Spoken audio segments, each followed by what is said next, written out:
ನಮಸ್ಕಾರ ವೀಕ್ಷಕರೇ, ಈ ದಿನ ಮತ್ತೊಂದು ಕವನವನ್ನು ವಾಚನ ಮಾಡುವುದರ ಮೂಲಕ ತಮ್ಮನ್ನ ಭೇಟಿಯಾಗ್ತಾ ಇದ್ದೀನಿ. ಜೀವನದಲ್ಲಿ ಹೆಜ್ಜೆಗಳು ತುಂಬಾ ಮುಖ್ಯ ಅಲ್ವಾ? ಹೌದು ವೀಕ್ಷಕರೇ, ನನ್ನ ಕವನದ ಶೀರ್ಷಿಕೆ ಹೆಜ್ಜೆ. ಜೊತೆಯಲಿನ ಹೆಜ್ಜೆ, ಹೆಜ್ಜೆ ಹೆಜ್ಜೆಯಲಿನ ಧ್ವನಿಗಳ ಕೂಡಿಟ್ಟ ಭಾವಗಳು, ಹೆಜ್ಜೆ ಹೆಜ್ಜೆಯಲಿನ ಧ್ವನಿಗಳ ಕೂಡಿಟ್ಟ ಭಾವಗಳು. ಅದೇ ಅದೇ ಹೆಜ್ಜೆಯಾದರೂ, ಅದೇ ಅದೇ ಹೆಜ್ಜೆಯಾದರೂ ವಿನೂತನದ ಭಾವಗಳು, ವಿನೂತನದ ಭಾವಗಳು. ಪದೇ ಪದೇ ನೆನಪಾಗುತ್ತಿವೆ, ಪದೇ ಪದೇ ನೆನಪಾಗುತ್ತಿವೆ ಕನಸಿನ ಹೆಜ್ಜೆಗಳು, ಕನಸಿನ ಹೆಜ್ಜೆಗಳು.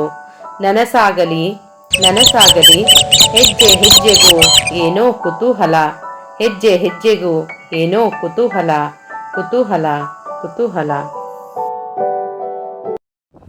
ಕವನವನ್ನಾಲಿಸಿದ ಎಲ್ಲ ಸಹೃದಯಿಗಳಿಗೆ ಅನಂತ ಅನಂತ ಧನ್ಯವಾದಗಳು. ಮತ್ತೊಂದು ಕವನದ ಮೂಲಕ ಮತ್ತೆ ಸಂಧಿಸೋಣ.